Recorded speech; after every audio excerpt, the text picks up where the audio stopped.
Shalom Bapak Ibu Saudara-saudari yang saya kasihi dalam Yesus Kristus. Hari ini kita bertemu kembali dalam renungan harian KBR Resort Surabaya pada hari Rabu 6 September 2023. Sebelum kita mendengarkan firman Tuhan, terlebih dahulu kita berdoa. Terima kasih Tuhan atas berkat-Mu yang kami terima, di mana pada pagi hari yang indah ini kami masih beroleh kesehatan. Begitu juga dengan sukacita, ya Tuhan, terlebih Kau memberikan kepada kami satu hari yang baru. Dan sebelum kami memulai aktivitas kami pada hari ini, kami ingin terlebih dahulu disapa oleh firman-Mu, karena kami yakin dan percaya firman-Mu adalah pelita bagi hidup kami. Terima kasih Tuhan. Amin. Bapak, Ibu, Saudara-saudari yang saya kasihi di dalam Yesus Kristus, firman Tuhan yang menyapa kita pada pagi hari ini tertulis di dalam Injil Lukas pasal 9 ayat 35. Injil Lukas pasal 9 ayat 35, demikian bunyi firman Tuhan. Maka terdengarlah suara dari awan itu yang berkata, "Inilah anakku yang kupilih, dengarkanlah dia." Maka terdengarlah suara dari awan itu yang berkata, "Inilah anakku yang kupilih, dengarkanlah dia." Demikian pembacaan firman Tuhan. Bapak, Ibu, Saudara-saudari yang saya kasihi di dalam Yesus Kristus, sebagai orang Kristen tentu kita sepakat, kita sama-sama mengagumi Tuhan kita Yesus Kristus. Kita tidak dapat membandingkan dia dengan apapun di dunia ini, karena dia adalah Tuhan yang begitu setia, Tuhan yang begitu baik, dan Tuhan yang begitu dahsyat. Di dalam nats ini Bapak, Ibu, Saudara-saudari menceritakan kembali bagaimana Allah Bapa menunjukkan kepada Petrus bahwa bukan saatnya Petrus berkata-kata tentang Yesus Kristus. Bukan saatnya Petrus untuk banyak berbicara dan menempatkan bagaimana posisi Tuhan Yesus di dalam antara Musa dan juga Elia. Pada saat nats ini Bapak, Ibu, Saudara-saudari, kita boleh baca bahwa ketika Yesus ingin berdoa dan ke bukit, dia membawa turut serta Petrus, Yohanes, dan Yakobus. Ketika Yesus berdoa dan Petrus melihat bahwa Musa dan Elia datang menghampiri Yesus, dan Petrus melihat mereka sedang berbicara, dan ketika itu juga Petrus melihat bahwa Yesus berubah. Yesus nampaknya semakin berkilau. Artinya Bapak, Ibu, Saudara-saudari, Petrus tertegun dengan kejadian itu.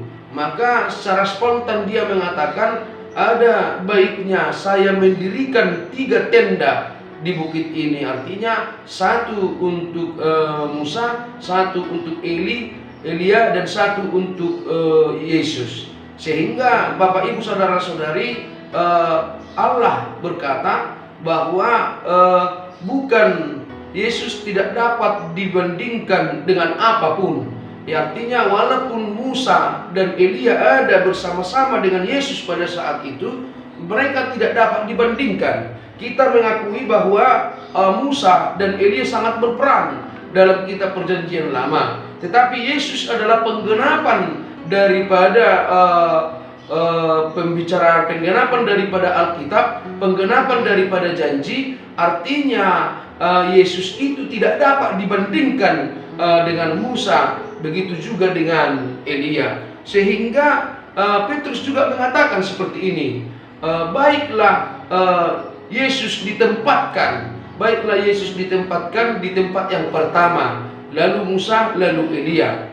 Dan nats inilah yang timbul jawaban daripada Allah Bapa, yaitu "Inilah anakku."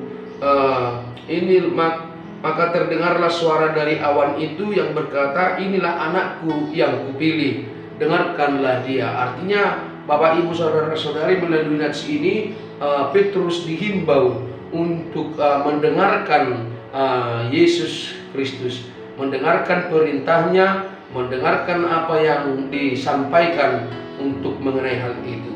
Bapak Ibu Saudara-saudari, demikian juga di dalam hidup kita. Ketika nas ini mengingatkan kita, inilah anakku, artinya Yesus adalah anak Allah yang diberikan ke dunia ini untuk menyelamatkan kita dari dosa kematian, yang telah menyelamatkan kita dari perhambaan dosa. Tentu saat ini nas ini menginginkan kita untuk hanya mendengar dia saja, untuk mau mendengar, untuk mau melakukan apa yang dia perintahkan. Itu yang seharusnya kita lakukan melalui nats ini.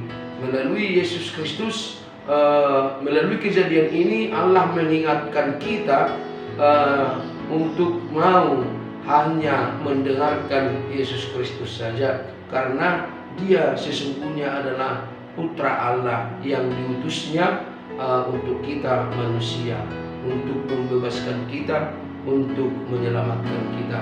Kadang Bapak Ibu Saudara-saudari, kita tidak mau mendengarkan Tuhan.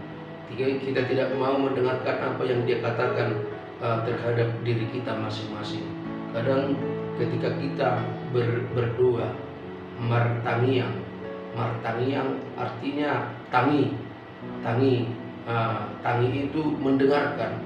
Sebenarnya bukan hanya kita saja yang mau mengucapkan apa yang mau kita inginkan, apa yang mau kita sampaikan kepada Kristus, tetapi juga melalui berdoa martangiang kita diingatkan untuk tangi, mendengarkan lebih serius apa yang Tuhan perintahkan kepada hidup kita masing-masing. Karena dia adalah anak Allah, dan kita percaya bahwa tiada yang mustahil bagi dia, dan kita percaya bahwa dia mampu mengubah segalanya. Dia mampu memberikan apa yang kita butuhkan, apa yang kita rasakan saat ini.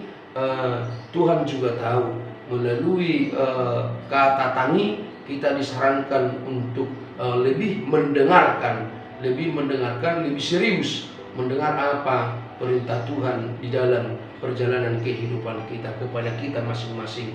Jangan seperti Yohanes ketika dia tertegur, tetapi mungkin itu tulus dari hatinya untuk membuat 3 tenda. Artinya dia juga melihat bahwa ada Musa dan Elia bersama-sama dengan Yesus Kristus. Dia berpikir bahwa mereka adalah sejajar, mereka adalah sama, dan lalu dalam hatinya spontan timbul niat untuk mendirikan tenda itu. Tetapi bukan itu yang diinginkan oleh Allah.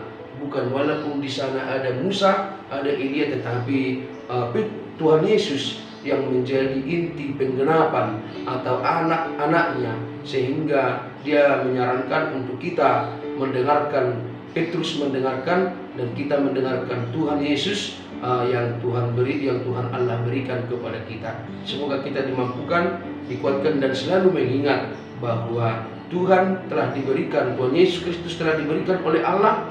Mari kita dengarkan dan mari kita turuti apa yang dia inginkan di dalam kehidupan kita.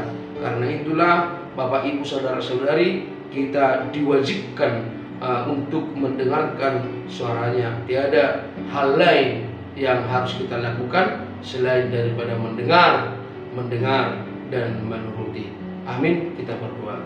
Terima kasih Tuhan untuk firman-Mu yang menyapa kami pada pagi hari ini. Mampukan kami untuk mau mendengar perintah-Mu di dalam perjalanan hidup kami, karena kami yakin dan percaya ketika kami berdoa kepada Tuhan, menyampaikan semua permintaan kami, baik keluh kesah kami, baik tantangan pergumulan hidup kami yakin dan percaya Tuhan pasti berkata apa yang harus kami lakukan.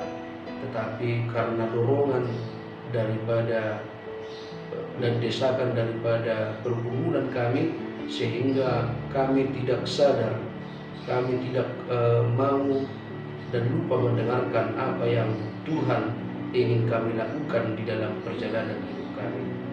Bapa di surga, mampukan kami untuk melaksanakan firman-Mu ini dalam perjalanan hidup kami. Karena setiap aktivitas kami, setiap kegiatan kami.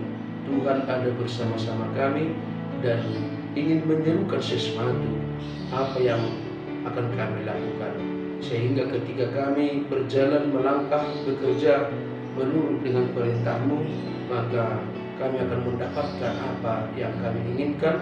Begitu juga dengan kebahagiaan yang luar biasa. Berkatilah seluruh jemaat-Mu di HKBP Resort Surabaya ini, dari anak-anak hingga lanjut usia. Kami serahkan hidup kami hanya ke dalam tangan penghasilan-Mu. Terpujilah Engkau Bapa, kekal hingga kekal. Amin. Selamat pagi Bapak Ibu Saudara-saudari, selamat beraktivitas. Tuhan memberkati.